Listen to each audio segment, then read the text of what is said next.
Love this podcast? Support this show through the Acast supporter feature. It's up to you how much you give, and there's no regular commitment. Just hit the link in the show description to support now. Are you a professional pillow fighter? Or a 9-to-5 low-cost time travel agent? Or maybe real estate sales on Mars is your profession? It doesn't matter. Whatever it is you do, however complex or intricate, Monday.com can help you organize, orchestrate, and make it more efficient. Monday.com is the one centralized platform for everything work-related. And with Monday.com, work is just easier. Monday.com, for whatever you run. Go to Monday.com to learn more. Hey, I'm Ryan Reynolds. At Mint Mobile, we like to do the opposite of what Big Wireless does. They charge you a lot. We charge you a little. So naturally, when they announced they'd be raising their prices due to inflation, we decided to deflate our prices due to not hating you. That's right. We're cutting the price of Mint Unlimited from $30 a month to just $15 a month. Give it a try at mintmobile.com/switch. $45 upfront payment equivalent to $15 per month. New customers on first 3-month plan only. Taxes and fees extra. Speed slower above 40 gigabytes. See details. What makes a great pair of glasses? At Warby Parker, it's all the invisible extras without the extra cost. Their designer quality frames start at $95, including prescription lenses, plus scratch-resistant, smudge-resistant, and anti-reflective coatings, and UV protection, and free adjustments for life. To find your next pair of glasses, sunglasses, or contact lenses, or to find the Warby Parker store nearest you, head over to warbyparker.com. That's warbyparker.com.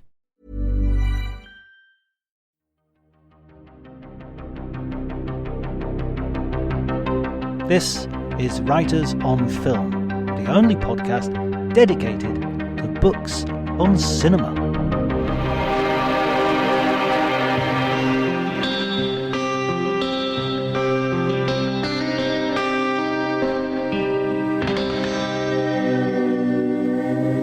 Hello everybody and welcome to Writers on Film. My name is John Bleasdale and today I'm absolutely over the moon to be greeting Adam Woodward, who is the editor of Little White Lies and has written a book called The Worlds of Wes Anderson, a beautiful book, by the way, the influences and inspiration behind the iconic films, to give it its full subtitle.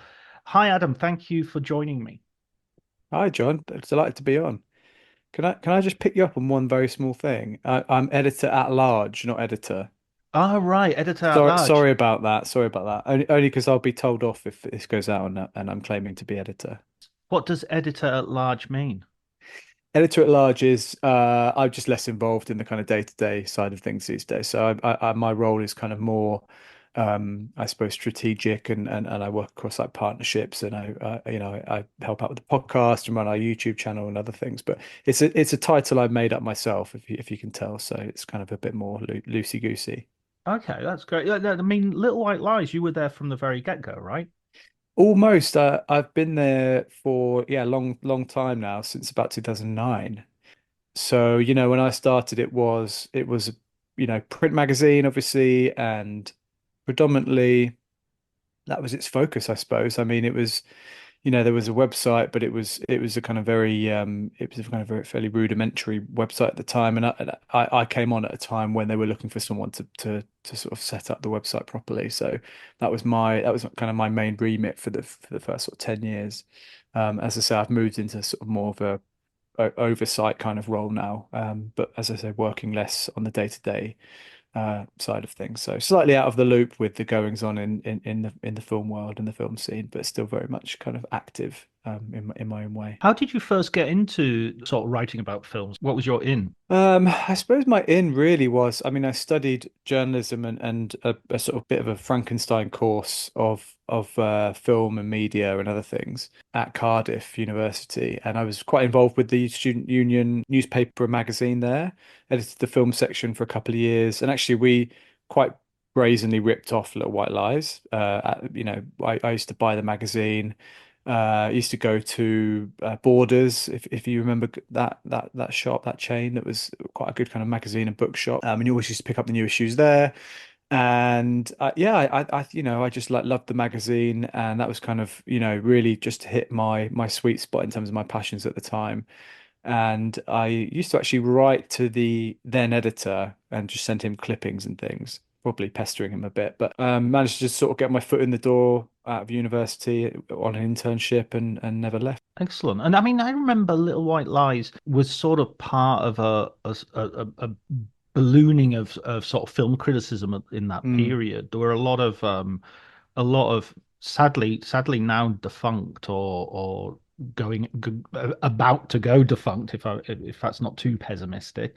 But Little White Lies seems to have grown and grown with the as the years have gone on. Yeah, I mean, it's interesting because having been there as long as I have now, I've got this kind of I can kind of look back and remember not so fondly the time when everyone was saying print is dead, and social media was quite a kind of small thing really in the kind of publishing world back then. I mean, it sounds kind of strange to say it now, but obviously there was no TikTok.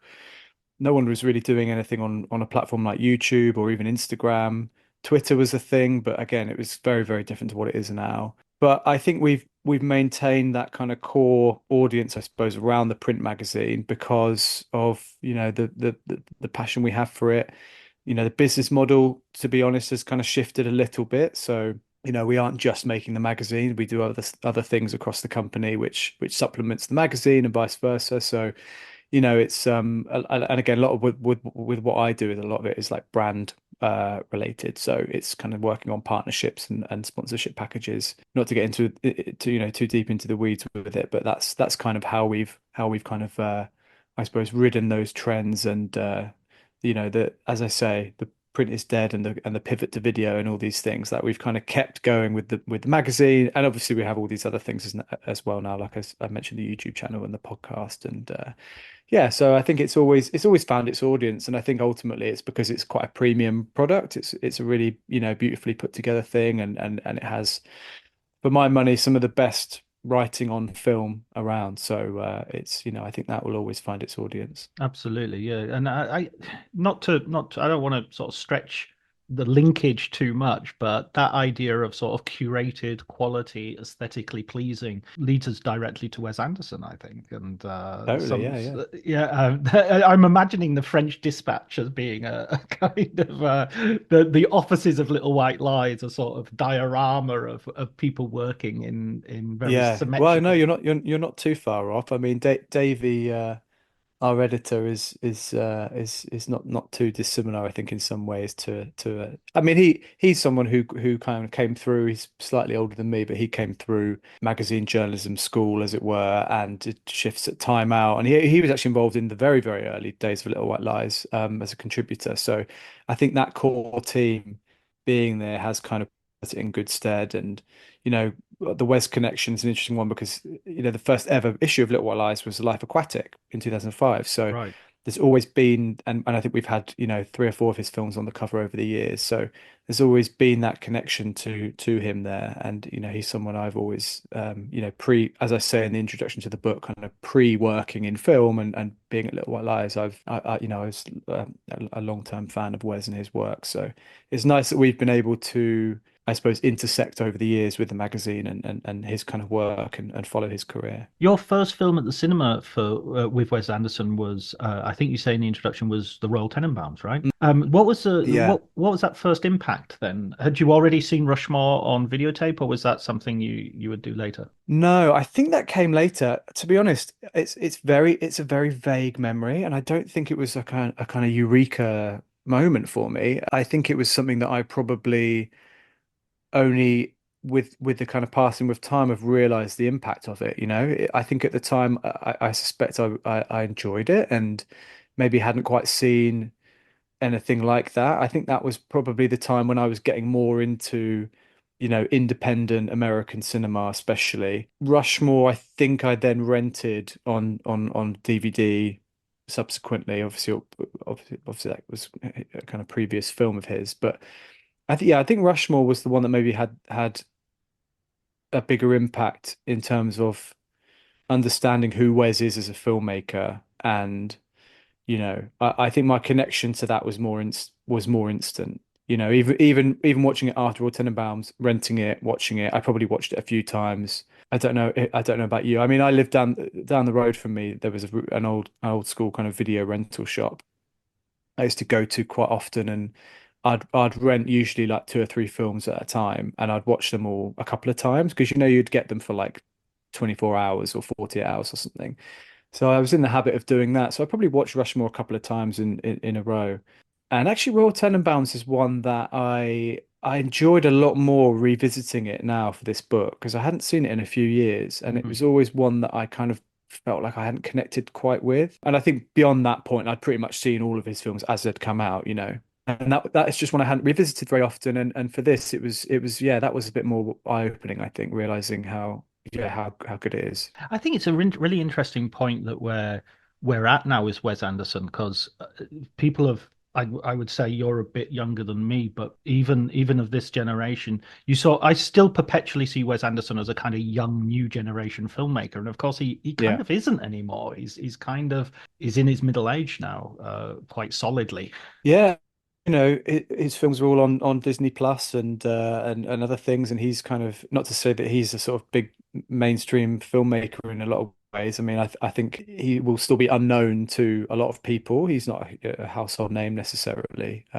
But having said that, I think he's someone who's always managed to operate, even within the kind of Hollywood system. He's always managed to operate on his own terms, and I think that is, the mark of a true artist and a filmmaker like Wes, who can kind of not so much reinvent himself, but keep, I suppose, building on the work that he's done. I mean, if you kind of look at his volume of work now over, what is it, 30 years, something like that, it's amazing how consistent he's been as a filmmaker, but also how he's evolved and how he's changed and how he's kind of, I say in the introduction again, he's always exploring, he's always taking influences from different things, which I go into detail in the book. I think you could really see this arc if you kind of track it over time of as I say, how he's kind of developed and where his interests lie. And I don't think he's ever. It's kind of an interesting thing because I think he's often accused of being, there's a certain aesthetic and there's a certain style and tonal association that people have with him, but I actually think he's never repeated himself. He's never made the same film twice. I think actually, yes, there's a certain mode of filmmaking that he operates with, but I think he's someone who constantly surprises you. I mean, his most recent film at the time of recording, obviously Asteroid City, is, I think, his most mature.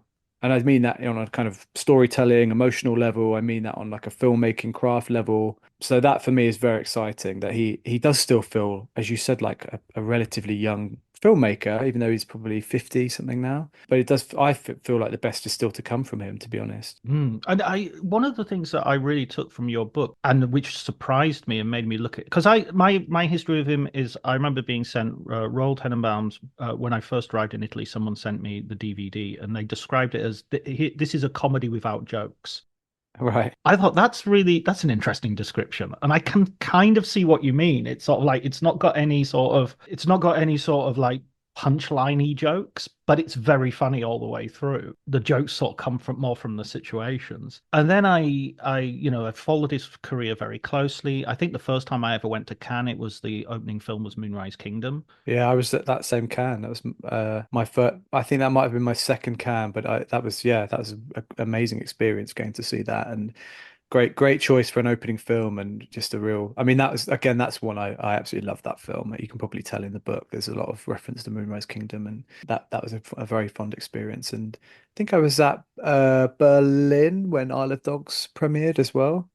So yeah, as I say, it's been nice following that evolution of his and kind of keeping tabs with his career over the years. And yet, having followed it through the years and being very aware of certain references that are in his career, the book was really revelatory to me in seeing just the depth of some of the influences, and some of the influences being totally ones that I hadn't considered. I mean, I think one of the ones you mentioned, obviously, is of interest to me because of my research, but reference Badlands to Moonrise Kingdom, and it's like, oh wow, I know, that never occurred to me. With this book, I did want to explore, I suppose, my own interest in film as well, and draw my own connection. So a lot of it is stuff that Wes has talked about, and there are some very obvious references throughout his career and throughout his filmography. And I think you don't need to be a sort of student of film or an academic to spot those, right? They're there.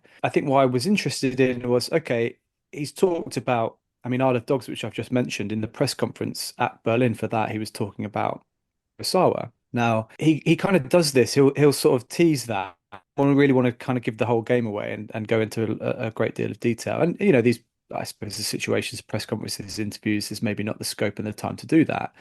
So that was really my, I suppose, the thing I kept coming back to in the book was picking up these little breadcrumb trails and just seeing where I could follow them to. So that was a really interesting lesson, and also where that led on to other things, So you've got Kurosawa, but there's other Japanese directors, peers of his, for example, who Wes has obviously been influenced by. That I think the influence is less apparent, but it's there. And I think, there's a few different ways I could have approached this. I didn't want to exclude the more obvious stuff. So, for example, Fantastic Mr. Fox, obviously it's an adaptation of Roald Dahl, but wanted to look at exactly how that has kind of permeated through not just that film, but other films of Wes as well. There's filmmakers I've completely ignored. There's no mention of like Jacques Tati, for example, although he's clearly been a huge influence on Wes. This book I could have written probably 4 or 5 times over and come up with a completely different list of films. But yeah, no, I think I had a similar, I suppose, experience to you. I mean, it's great to hear that your response reading it was like that, because that was very much my experience of writing it and researching it was, again, Badlands. I think there's been other writing around that connection, or certainly a few kind of images and comparison things online, but really digging into it and discovering stuff for myself was just an amazing experience, because you kind of, I think you appreciate how skilled a storyteller and a craftsman he is, that he can weave in all these influences and still make it feel like it's his own original thing. It doesn't feel, very rarely does it feel like Wes is just kind of, tipping his hat in a way that a lot of other directors often do. And maybe it's for their own indulgence, or it's a bit of fan service or something else. I think he does it in a way that always services the story that he's trying to tell. I had a conversation with a guy called Charles Meyer. So I put his name in because I don't want to claim this observation as my own. And he told me, he gave me this really interesting idea, which was Wes Anderson films always work best when there's an anti-Wes Anderson in the film. And his argument was Gene Hackman is sort of like the anti-Wes Anderson, and in Bottle Rocket, James Caan is the anti-Wes Anderson. And I sometimes think that works with the film references as well, that he's using something which is kind of a surprising grain of something of sort of antimatter that will create a sort of reaction.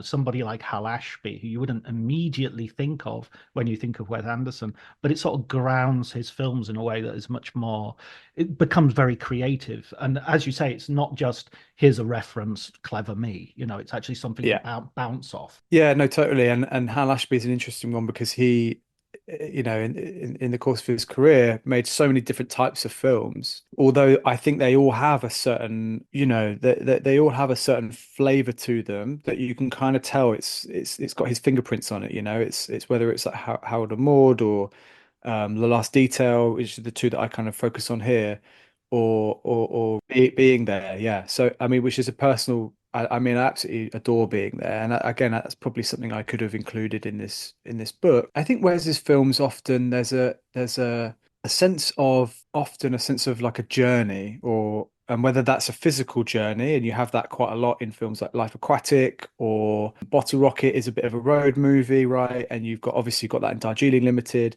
or you have a more emotional, spiritual quite type of journey. I think a lot of his films, it's not so much a pattern, but they follow a certain that there's something there which is a constant, that he returns to, and he's exploring in different ways. And I think Hal Ashby is someone you could say the same thing with. And so I think they're just very simpatico on a kind of, I think as filmmakers, Ashby and Anderson have very, very similar sensibilities and kind of interests about, human relationships and the way the world is. And, you know, you might not necessarily watch The Last Detail next to, I think I mainly compare it to kind of the Darjeeling Limited aesthetically and I suppose narratively, they're very different films, but I think there's a real like spiritual connection there. And I think that's the thing I was most interested in exploring. And hopefully that comes through in the writing more, because obviously the book is very visual. There's a lot of images, side by side stills and other things. And I think that stuff is fun, right? And it's nice to look at, and hopefully it will kind of spark that reaction that you said you've had. But I think hopefully the writing adds a bit more to it than that. You know, it's really trying to get into Wes's mindset as a filmmaker and as a person, I suppose. I totally agree with you about that sort of humanity that the Ashby and Anderson share, that ultimately when you get through the various sort of societies they're portraying, which are often quite structured, and people and you know, people maybe ground down a little by the family or the, you know, or in the case of Last Detail, the Navy, there's a humanity that needs to come forth. And I mean, one of the most surprising comparisons I had, again with the Darjeeling Limited, was Cassavetes' Husbands, which you know, I would never for in a million years have put Cassavetes and Wes Anderson together. And then once you look at it, it's like, oh yeah, of course, they're three guys. They're brothers rather than friends, but they've all been to a funeral. They're all wearing black, and they're all going somewhere else in the immediate post. I found that a really interesting connection. Yeah, and I think that's one he's a funny one, Wes, because he's quite almost he can come across, I think, as quite flippant in terms of his own, I suppose, cinephilia and his own interest in certain filmmakers. And I think there's interviews where he talks about, I think it's even in the production notes for the film for Darjeeling Limited, where he's talking about him and Roman Coppola, who's his long-term screenwriting partner and producing partner. And they're just sort of saying, oh, it's a bit like, you know, Husbands, where there's these three guys, they go on a journey, etc., etc. And you kind of go, oh, that's interesting. And you watch it. And as I did for this book, obviously you watch them again and again, and you kind of sit with scenes for a long time, and you realize, I mean, I guess like you say, in Darjeeling it's more centered around those the sort of funeral scenes, right? Because Darjeeling, you have the flashback to the father's funeral. Here in Husbands, the funeral is early on in the film, and then it all leads from there. But yeah, there's so much, I think, in terms of, as you say, these characters who've been slightly, you know, beaten down by the world, and they're dealing with grief, right? I mean, that's what it's about. That's what these films are kind of dealing with. And yeah, I think those comparisons are really interesting for the kind of level you can get into with them in terms of the detail. And there's definitely like a visual stuff going on there of, like I say, some of the framing where you've got the three of them sat in the back of the car, all dressed in black. I mean, that is Wes obviously very directly paying homage to Cassavetes, but I think on a more kind of on a level, as you said, it's that kind of level of humanity that he's kind of exploring is definitely ripped from Cassavetes. I think they're more unpleasant as characters than he usually goes for, certainly at the beginning, and that feels more Cassavetes driven. Than once you notice that link, it's sort of like, aha, okay, that explains that element to me much more than I previously thought. Yeah, and Darjeeling, obviously, it's a film about a physical, literal journey, and there's always a sense of momentum in Wes's films. You know, I think with Husbands, there's a scene near the beginning which is actually I find quite difficult to watch, where they're kind of getting drunk and they're kind of reminiscing about their friend. It's essentially like The Wake, but it goes on and on and on, and it's quite a kind of ugly scene in a lot of ways. Their behavior and the way their relationship, it's a fundamental scene for understanding these guys and their relationship to each other, and also sets the kind of film up really for the next however long. But explaining football to the friend who's just there for the nachos? Hard. Tailgating from home like a pro with snacks and drinks everyone will love? An easy win. And with Instacart helping deliver the snack time MVPs to your door, you're ready for the game in as fast as 30 minutes. So you never miss a play or lose your seat on the couch or have to go head-to-head for the last chicken wing. Shop Game Day Faves on Instacart and enjoy $0 delivery fees on your first 3 grocery orders. Offer valid for a limited time. Other fees and terms apply. This episode is brought to you by Progressive Insurance. Do you ever find yourself playing the budgeting game? Well, with the Name Your Price tool from Progressive, you can find options that fit your budget and potentially lower your bills. Try it at progressive.com. Progressive Casualty Insurance Company and Affiliates. Price and coverage match limited by state law. Not available in all states. Like you say, it's not inviting you to necessarily even empathize all that much with these characters. It's very just like, here are these people.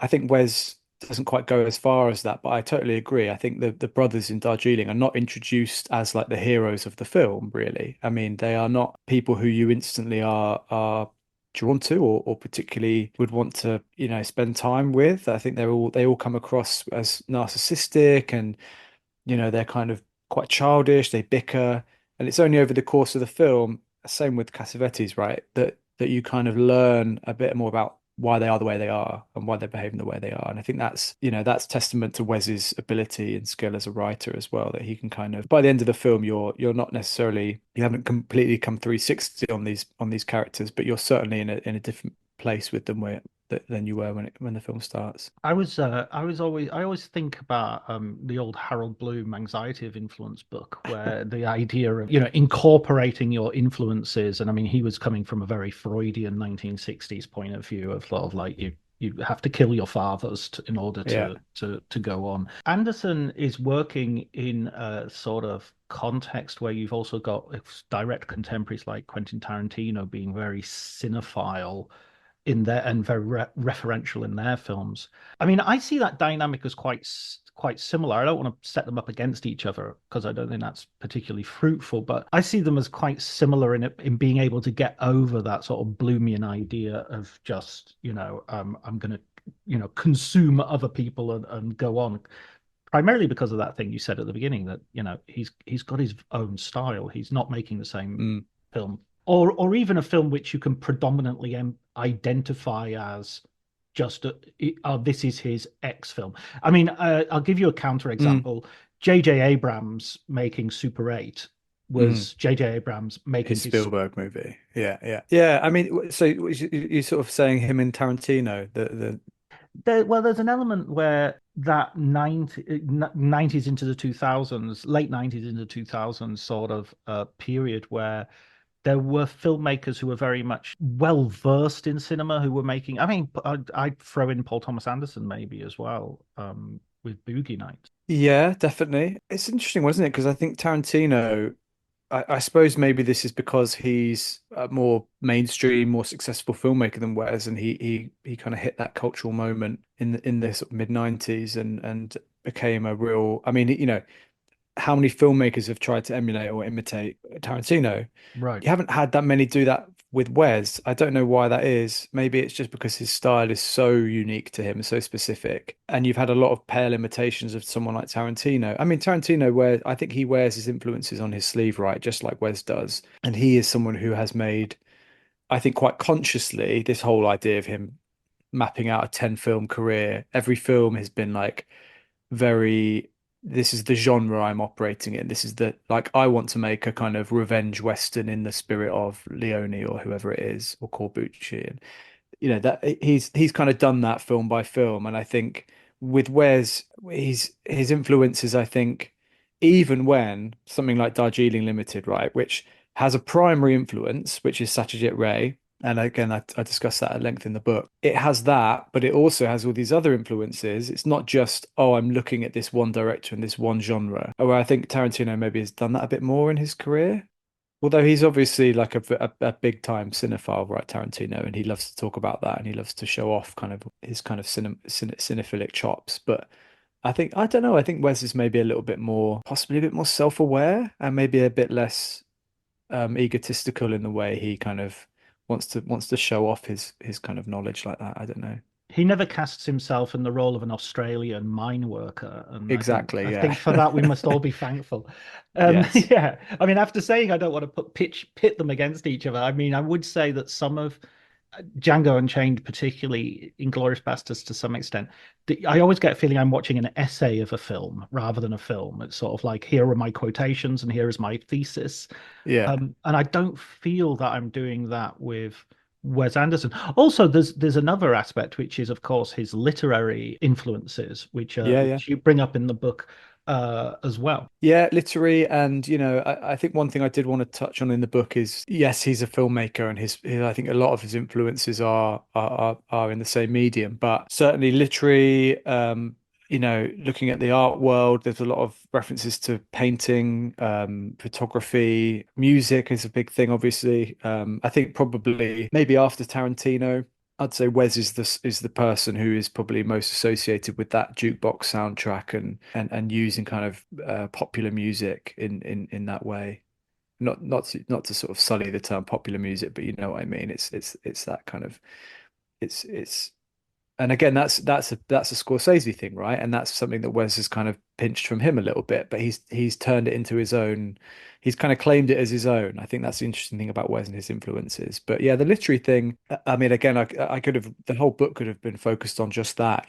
He has talked about Grand Budapest Hotel, and that is probably the one that is the most directly borrowing from a single source, in this case, Stefan Zweig. I don't know. I love the stories of, Wes will talk about, and I sort of anecdotally cite this in the book, but discovering Stefan Zweig, I think it's The World of Tomorrow, in a bookshop, a secondhand bookshop in Paris, and then just devouring all of his books. And I think that curiosity that he has with different authors, and it's not just the classics. It's not just he's he'll reference someone like J.D. Salinger in certain characters or moments in films, but I think his appetite to kind of go beyond that. He's not just looking at the old masters with painting or the kind of American classics and literature. He's just very he's just so widely read and continues to kind of feed that curiosity and that appetite for discovery that he has. So I think that's something that, again, I hope that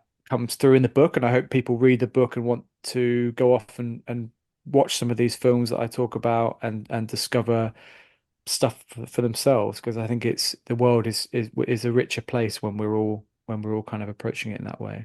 Well, you've done a double whammy, because you made me want to watch more of the films, that some of which I've already seen and some of which I might not have seen so recently, and it makes me want to rewatch the Wes Anderson movies so that I can go back and rediscover them. Also, because I feel it's easy to be sort of a little bit complacent with Wes Anderson and sort of feel like you already know him. Yeah. When you don't, he's one of those.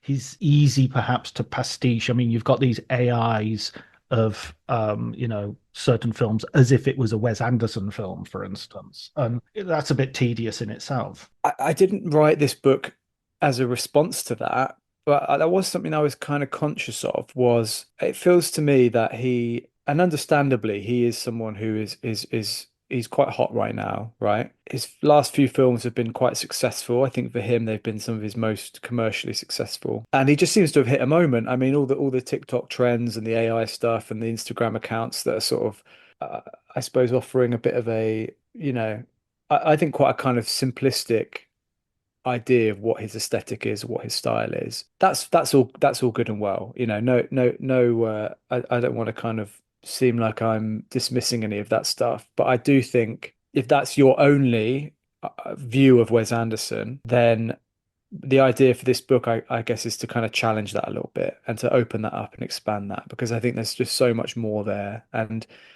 yes, he's kind of almost ripe for parody, I suppose, in the same way that Tarantino is in how singular his style is and his approach to filmmaking. But yeah, I think it's doing him a disservice to almost reduce it to that and distill it to that. I think there's just so much more there, and it's I think pity the person who only engages with him on that level, to be honest, because I do think he's one of the great contemporary filmmakers and sort of storytellers. So this book is really designed to sell people on that that idea and to get people engaging with him on a slightly more, yeah, just a slightly deeper level, I guess. Yeah, it's like that sort of internet trend of quoting Miyazaki and sort of making him into this cuddly curmudgeon. And it's like, no, he's kind of, you've got to watch the movies. Speaking of which, the Roald Dahl shorts that he did for Netflix, which of course are sort of word for word renderings of the short stories, I thought were some of his best work. I absolutely adored those. I thought they were amazing. Yeah, really good. I mean, I'm forgetting the name of it now, but the one with Ben Kingsley, Oh, The Poison, I think it was called. Poison, yeah, is fantastic. I mean, they're all good. They're these kind of little dioramas of films, aren't they? That he's, I mean, he's just the fact that he can just do that. I mean, it's a shame in a way that they kind of just slipped out on Netflix, and obviously they're still there. But I think his short film work is quite interesting. I don't go into a huge amount of detail about those films in the book, but yeah, I think he is even when he's doing like a commercial short film for like a for H&M or someone, those worlds that he creates feel so rich and so just kind of complete. And I think that is the result of just his, yes, his mastery of his craft, but also his just ability to kind of pull from all these different sources of inspiration and reform it into something that's very cohesive and very convincing and very compelling. Even with the short films, I mean, yes, he's adapting Roald Dahl, but I think there's more to them than that. I mean, I couldn't really they were released at the time when I'd kind of written the book, so what I wasn't really able to go into too much detail with them, but yeah, I think they're great. And I mean, one other aspect of him I'd like to highlight is it's just sort of his internationalism. You know, I think he was slightly unfairly criticized for Isle of Dogs for cultural appropriation, but I mean, personally, I think cultural appropriation is just an inevitable part of culture. You know, I think that's Sure. kind of what culture is.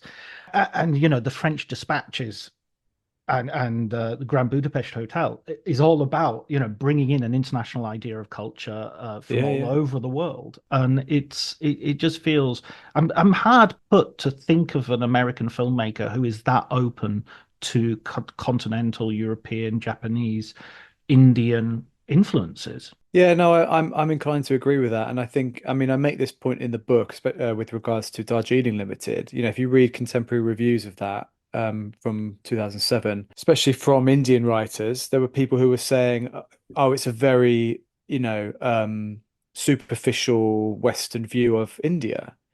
And what I kind of put forth in the book is that, well, to a degree, that is a reflection of the characters, the brothers' limited understanding of the country and how they see it. And actually, if you watch their journey develop over the course of the film, their understanding and perception of their surroundings completely changes. And so, yes, you get this kind of quite, I suppose, postcardy view of the country initially. But I think it's appropriate because they're coming on this kind of spiritual journey to the place that is, synonymous with those, right? And they're bringing their baggage literally, and they kind of discard that obviously at the end of the film. And I think that symbolic moment is more, it's not just about them dealing with their grief of losing their father and everything else. It's kind of fully understanding the point of why they've come on this trip. And yeah, I think it's a shame if you kind of bandy around those sort of phrases like cultural appropriation without really interrogating that and trying to think from a storytelling point of view. The Isle of Dogs one, I don't know so much about that. I think that's I remember reading some really good criticism at the time around that, and I think I've read very compelling arguments on both sides of it. And I think it's good that we have those conversations, and we always watch out for that sort of thing. But you're right. I mean, as an American filmmaker, he's made films, I think after Royal Tenenbaums, because Life Aquatic was shot outside of the US. Obviously, Darjeeling Limited. I think he's gone back there a few times, but he's made, if not set films, he's made films outside of his home country for a long time now. It's obviously his most recent film, Astro City, was largely shot in Spain, in the kind of deserts there. So yeah, I think he is a truly international filmmaker in that regard. And that's visible in the, from the French New Wave, and Truffaut and Godard and people like that, and all the other influences that you bring up. And I think he's also conscious of, okay, yes, he's a big fan of Truffaut and Godard and the French New Wave, but he's also conscious of the fact that they were influenced by other people, American filmmakers of the 40s, right? Right. And even Japanese, and like, so he's kind of, I think he's threading this needle through a lot of different film countries and movements. And I think I don't know this, I guess it's just human nature that we tend to kind of box things up in these very neat, oh, that's the French New Wave and that sits over here, and that's, Italian neorealism and that sits over here. And actually, I think he doesn't really see things in that way. He's much more, yeah, I think he really is a kind of cultural magpie in that way. And he kind of like, in any given film, I think you have a myriad of references, and I think it's a shame in some ways. I mean, the way I've structured the book is kind of to focus, obviously, on like a film per film, right? But that there is a kind of predominant influence, I'd say, in most of his work. But as I say, you could have attacked it so many different ways, and you could have gone down the least obvious route with some of the films that you think, oh, that's obviously French. Yeah, even with Bottle Rocket, you go, oh, that's the 400 Blows, it's Truffaut, and that's kind of the approach I took in the book, because it's so obvious, and I think he's such a big influence that it does merit closer inspection. But you could also look at other filmmakers and completely disregard Truffaut, and I think the same is true of a lot of his films. It's never just this one thing. Yeah, I remember listening to the commentary track of the Criterion of Royal Tenenbaums, and there's a brilliant phrase Gene Hackman shouts. Every phrase Gene Hackman shouts is brilliant. Yeah. Where he says, "I know you, asshole," and pointing at Owen Wilson. And Yeah. on the commentary track, he says, "That's from Witness." You just think, okay, Harrison Ford shouts that in Witness. So, yeah, there's some great lines. I mean, there's I'm misremembering it now, but there's a line from The Last Detail. I think this is why I love Wes. So I mean, he will pick a line out, and I think because of the way he writes dialogue and the way he writes characters, it never seems out of place in his own, like coming out of Owen Wilson's mouth or whoever it is. It always just feels like, oh, that's something that character might say, even though it's a line that's being borrowed from The Last Detail or somewhere else. He's very good at kind of weaving in those I suppose those more subtle, those references that are for the purists and for the real heads. Almost like inside jokes. It's like, no, it doesn't Oh, yeah. matter. It's not gonna change the film, you knowing this or not knowing this, but it Totally, makes me yeah. happy. Yeah. And I wanted to ask as well, what's your relationship with Wes Anderson? Have you interviewed him in the past? Have you had an opportunity to meet him? Do you know what? I never have done, and we as I said, with Little White Lies, we've had his films on the cover over the years, and we've interviewed him, and yeah, no, our paths have never crossed. So it's an interesting one, because a lot of people have asked me that, and I think there's this assumption when you write a book like this that you want to make sure that you have the filmmaker's blessing or have their involvement in some way, and I actually think, certainly from the book I wanted to write, it benefits from not having that, purely because this is my own kind of authored view of his work. I think if you were to get him involved or to get it more from the horse's mouth, it would be incredible, but it's a different thing. And in fact, there are some great books out there. I mean, Matt Zoller Seitz, who's a film critic who I respect a lot, and whose books on Wes are very worth reading. I mean, he's done these incredible. He's doing them like film by film now, but he's done these books that are like more interview based with Wes. And I think I'd be on a bit of a hiding to nothing if I was trying to emulate that kind of format and trying to get Wes's input on the book. So yeah, I mean, I hope that what I've kind of put forward in the book is would kind of get his blessing, but this is a kind of unauthorized view on his work, I suppose. It's kind of liberating not to have that. Yeah, I suppose so. Yeah. I just like I say, it's me feeding my own curiosity, right? And I've been led by him in so many ways, because I've kind of followed these breadcrumbs that he's left, and I've obviously a lot of my research was like watching director's commentary or DVD extras and reading interviews and watching old press conferences and stuff like that. So it's all there. He's kind of given me enough already. I don't think really I don't know. Also, I get the impression he is someone who doesn't like speaking at length about this stuff and giving away some of his kind of secrets and these in Mm. jokes and these things like that. I think it's all there if you want to go and discover it and do the kind of digging yourself. And I'm sure, I mean, as I say, this book, I really feel like I've scratched this, not even scratched the surface of it, you know. So I hope it does encourage people, inspire people to go and do a bit of their own digging. Where do you, I mean, you said right at the beginning, you said, you think his maybe his best work is ahead of him.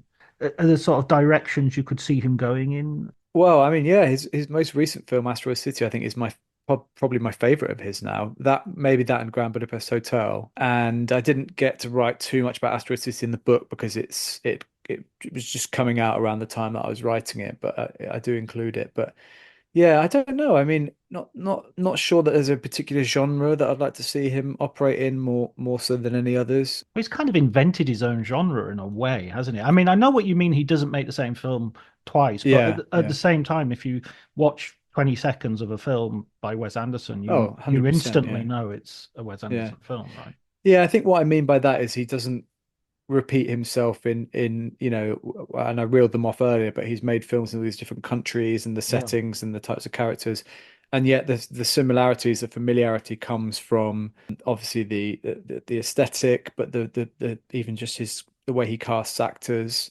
He has his kind of troupe, doesn't he? That he'll write a part for someone who might just like Ed Norton might appear in like a scene and But some amazing, towering performances as well. I mean, Gene Hackman, Ray Fiennes, yeah, yeah, Angelica Houston. You get some real. I mean, Bill Murray, the Murray yeah, Renaissance came from that, from sure, yeah. Rushmore and Lost in Translation. Yeah, I mean, characters, I think his films are so driven by characters, and Yeah. that's more so than saying, "Oh, I'd love to see him go and make a horror film or another teen romance or whatever it might be." I think seeing where he goes with characters, that's like the heart and soul of his films. And I mean, someone like you mentioned Ray Fiennes in Grand Budapest, and that character feels criminal that that character's only ever appeared in that one film because it's like I think it's one of the best characters of this century in terms of cinematic characters. And yeah, I'd love to see him working with other actors and coming up with those kind of roles for them in whatever setting it might be. I think that's exciting. I mean, Asteroid City, the Jason Schwartzman character is interesting because you have that association with Rushmore and other films, and seeing him play a visibly older, more kind of world weary, and yet I suppose quite anxious person was yeah, very interesting. I thought that writing that role for Jason, I'm sure is there's a lot more there on a personal level for Wes Mm. than maybe even comes through in the film. So yeah, I think his relationship with actors is, yes, he's kind of known for casting a lot of the same people and the same faces pop up. Again, in Asteroid City, I think Scarlett Johansson is incredible in that film, and she's only in really like a few kind of really key scenes for her character, but he's just so good at working with actors and right. I mean, you can see why they all want to go back and work with him, even if it's for a day or two, because he just writes such rich characters. Absolutely. Yeah. Yeah. Absolutely. And yeah, The French Dispatch is a film that hangs together almost entirely on those performances Yeah, as you yeah. go from one to the Jeffrey Wright, particularly, I think, in that Yeah, film. I'd love to see him work with Jeff. I'd love to see him give a full film role to someone like Jeffrey Wright because he's obviously appeared in a few of his films now. Yeah, that would be, or like he did with Moonrise, if like discovering younger actors, breaking Mm. younger actors. I think that's something he's done in the past, and I just think whatever he does, there's always it's something interesting going on with the casting and with the character.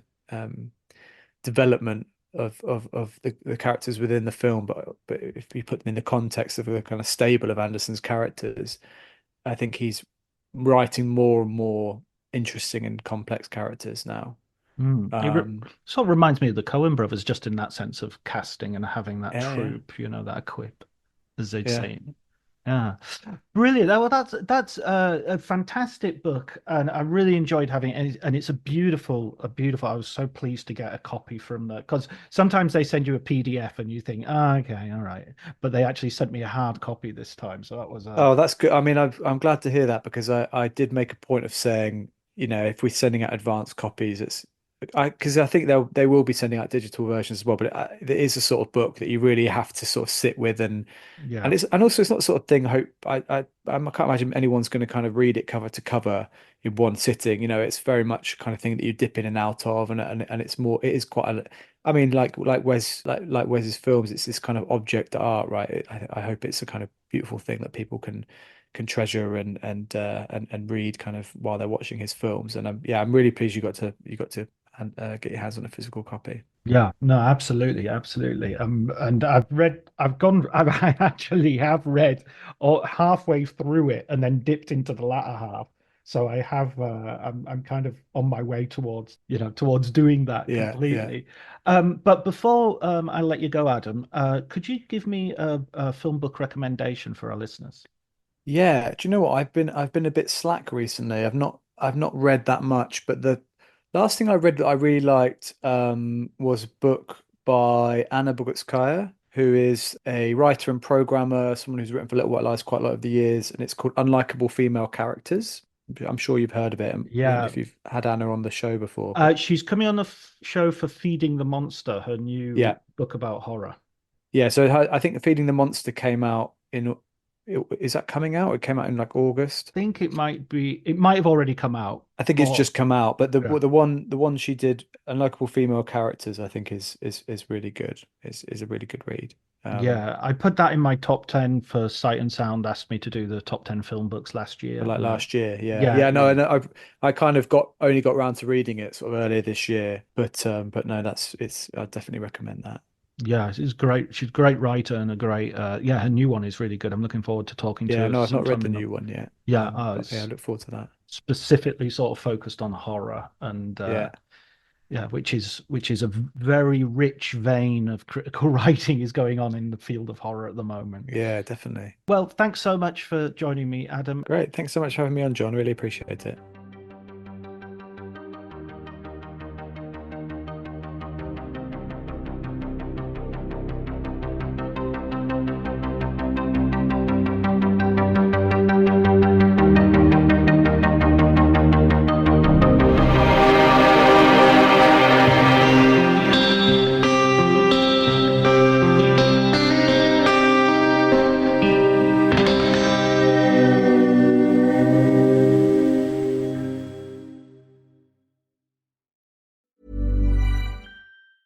$1-800-Flowers.com knows that a gift is never just a gift. A gift is an expression of everything you feel and helps build more meaningful relationships. 1-800-Flowers takes the pressure off by helping you navigate life's important moments by making it simple to find the perfect gift. From flowers and cookies to cake and chocolate, 1-800-Flowers helps guide you in finding the right gift to say how you feel. To learn more, visit 1-800-Flowers.com/ACAST. That's 1-800-Flowers.com/ACAST.